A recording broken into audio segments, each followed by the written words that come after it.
Exodus chapter 12. The Lord said to Moses and Aaron in Egypt, "This month is to be for you the first month of your year. Tell the whole community of Israel that on the 10th day of this month each man is to take a lamb for his family, one for each household. If any household is too small for a whole lamb, they must share one with their nearest neighbor. Having taken into account the number of people there are, you are to determine the amount of lamb needed in accordance with what each person will eat. The animals you choose must be year-old males, without defect, and you may take them from the sheep or the goats. Take care of them until the 14th day of the month, when all the people of the community of Israel must slaughter them at twilight. Then they are to take some of the blood and put it on the sides and tops of the door frames of the houses where they eat the lambs. That same night they are to eat the meat roasted over the fire, along with bitter herbs and bread made without yeast. Do not eat the meat raw or cooked in water, but roast it over the fire, head, legs, and inner parts. Do not leave any of it till morning. If some is left till morning, you must burn it. This is how you are to eat it, with your cloak tucked into your belt, your sandals on your feet, and your staff in your hand. Eat it in haste. It is the Lord's Passover. On that same night I will pass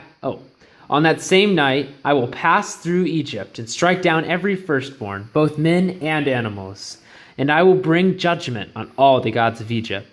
I am the Lord. The blood will be a sign for you on the houses where you are, and when I see the blood, I will pass over you.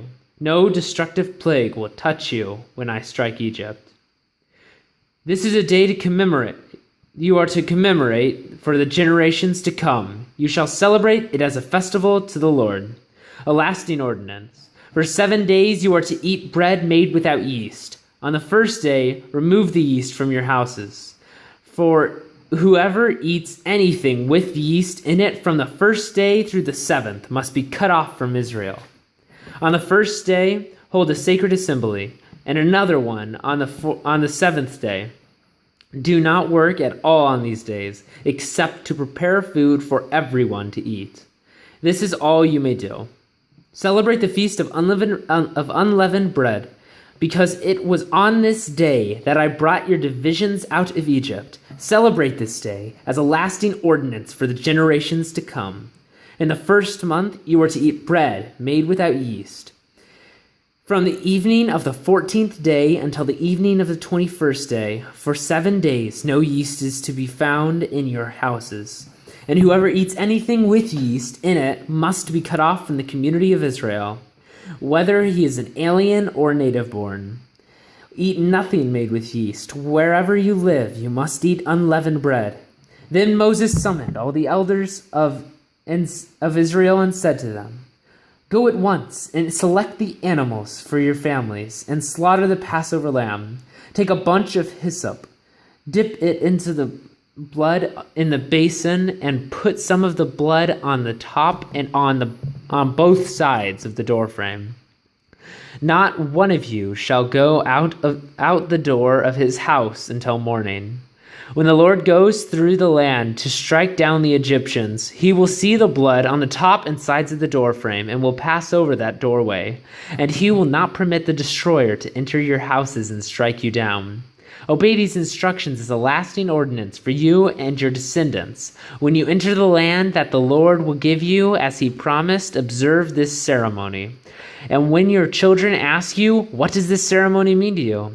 then tell them, 'It is the Passover sacrifice to the Lord, who passed over the houses of the Israelites in Egypt and spared our homes when he struck down the Egyptians.'